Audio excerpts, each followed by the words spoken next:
Oh man, look at all these rare packs, dude. I'm just like running around so fast. Just steed charge over here, get a legend over there, kill that guy, got a legendary over there.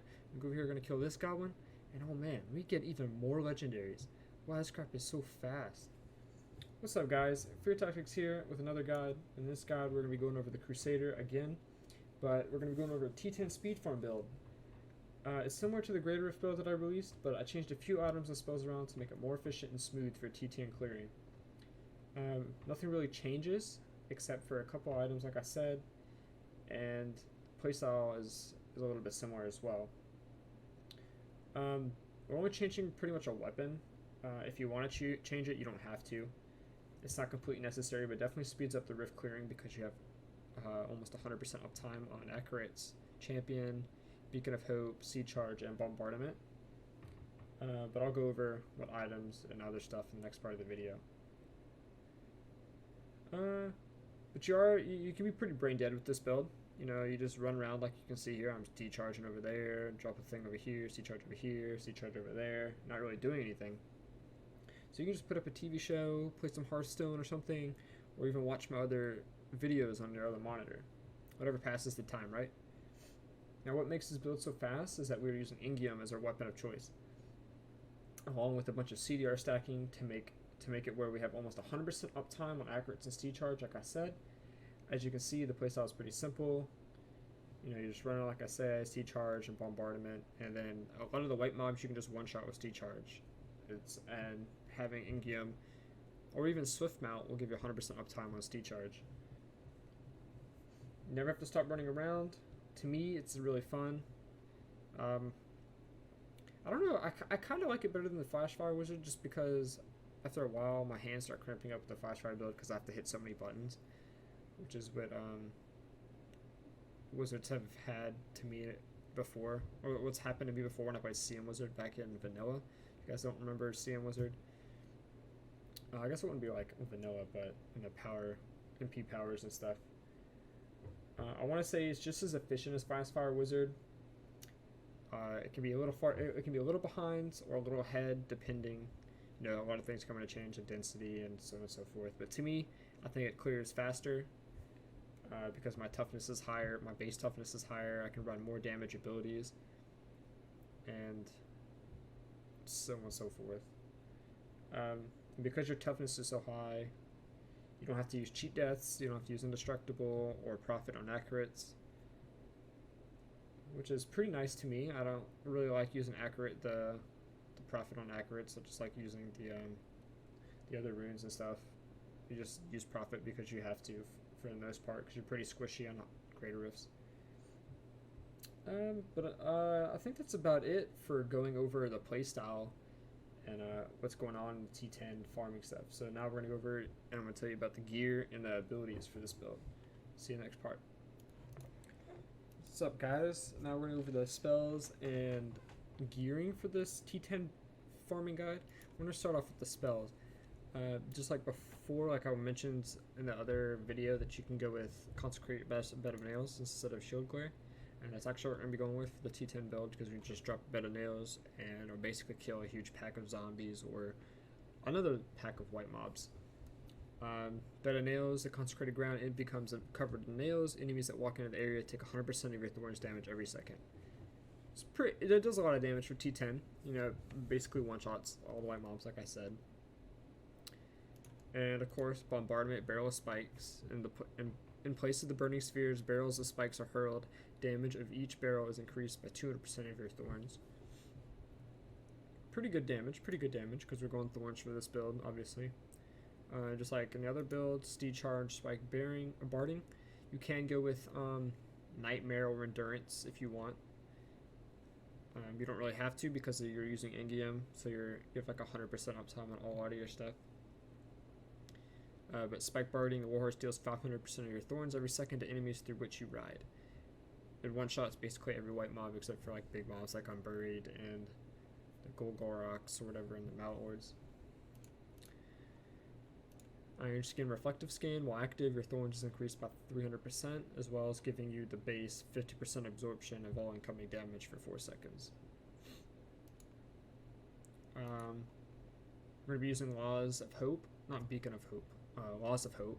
Wings of Angel, empowering the law, also increases movement speed for you and your allies by 50% and allows everyone affected to run through enemies unimpeded.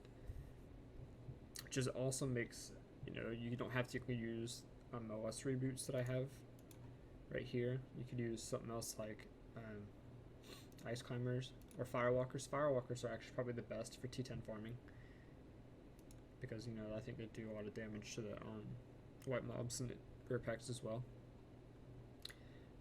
Accurate's Champion, like I said, we're not going Prophet because you don't really need a cheat death because you don't take any damage on T10.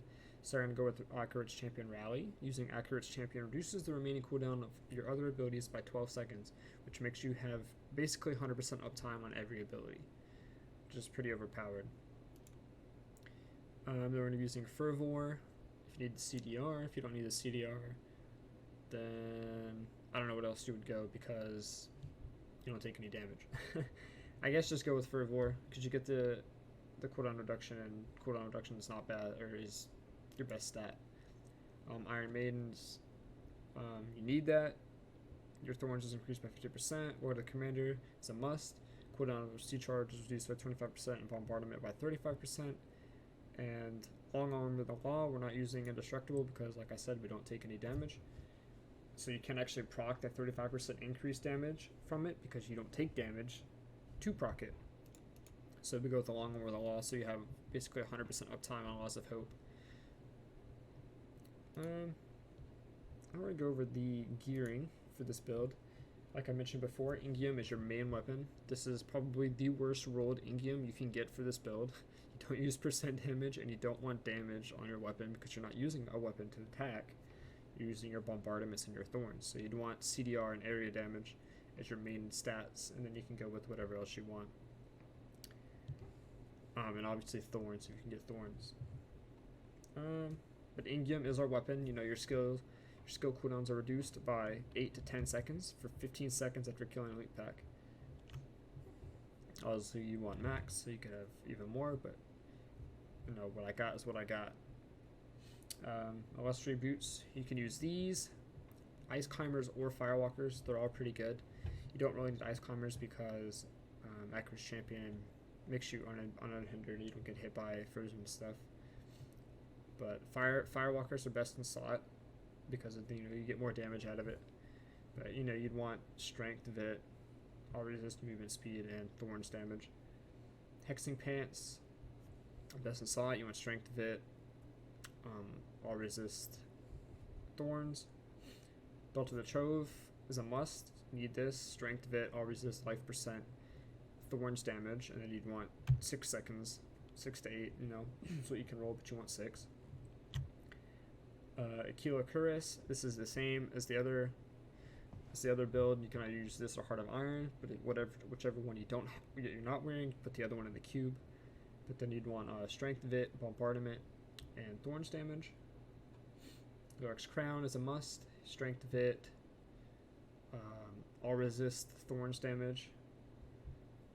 Loric's Crown, if you don't know, increases the effect of any gem, socket it into this item by up to 100%. Mine roll decent, let's say. Shoulders, you can use any piece of shoulders as long as they're ancient. You need Strength, area damage, All Resist, or not All Resist, CDR, and I think you can get Bombardment damage, and then Thorns. So that's what you want here. Your gloves, I guess you can go with any pair of gloves here too, but preferably you want to get these gloves right here. You see an Archer's Gauge with that are ancient, obviously. But you can pretty much go with any ancient gloves for T10 farming because you're not really taking any damage. As long as they have CDR, area damage, and strength, you should be okay. And Thorns damage is secondary if you can get it. But definitely have strength, CDR, and area damage, and they're ancient gloves. And you should be set.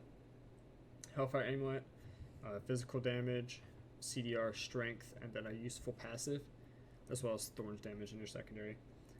I use Finery here because that's what I got. It's pretty much the best I can get. It's useful for both builds. Nemesis Bracers. You don't have to go with Nemesis Bracers. You could go with like a Warzetchi and Arm Guards to get more movement speed. See if I have a piece of bracers. Yeah, right here. these things, the Warzetchi and Arm Guards, every time you destroy a wreckable object, you gain a short burst of speed.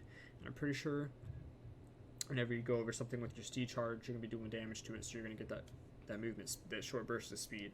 Basically, going to have 100% uptime on this almost as well. But being able to spawn that rare pack and kill it is, allows you to have the in-goem up as much time as possible, which is very useful. And then your shield, you can go with basically any shield. A Crusader shield is best because you can get 5 properties on it. But you'd want strength, CDR, area damage, and physical damage. If you're rolling a Crusader shield, you can get physical damage. But if you can't get that, then what I have here is okay. And then you'd want thorns damage as well. And of course, our bread and butter items that we use is the Legacy of the Nightmares rings, Wailing Host, and any of the Undaunted. You'd want strength and CDR as your main stats, and then thorns in your secondary. Then the last stat you can really roll to whatever you need. All resist, vitality, area damage, just basically whatever. And like I said, it's basically the same thing as the Greater Rift build. You don't really change much. You just change a few abilities around and roll an in-goem, and you're pretty much set to go. If you don't have an in-goem, Swift Mount is not a bad option. Just like I said, make sure it has CDR, area damage, and thorns. And let's go to the cube. Cube, you use the same things. Mortal Drama is a must. Double the number of bombardment impacts. Heart of Iron is a must, or Aquila Cuirass. You gain thorns equal to 300% of your vitality. Conventional elements you can use. Gain 200% increased damage to a single element for 4 seconds. You could also use an Avarice Band, because you're going to be picking up.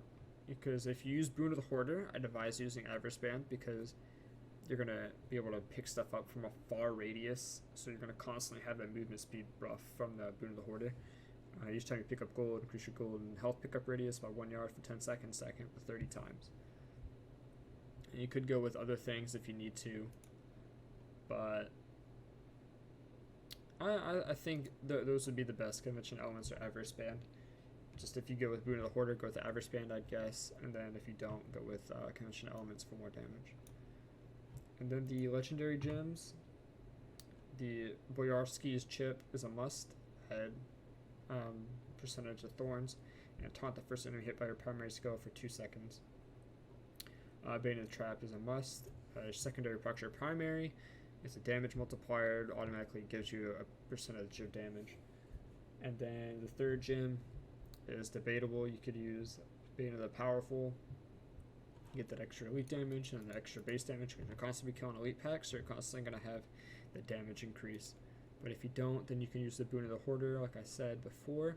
You gain 30% increased movement speed for 2 seconds after picking up gold, and 25% chance on killing an enemy to cause an explosion of gold. You could also go with Wreath of Lightning, Gogox, or Noxon, a Face of Toxin. But like I said, you don't really have to. You can go with basically whatever gem you want in your 4th, and it can basically work. And that's about it, guys. Hope you guys enjoyed this video. Don't forget to like, comment, and subscribe. If you haven't checked out my solo Greater Rift 70 or higher guide, please feel free to do so. And until the next guide, guys, see you the next one. Bye-bye.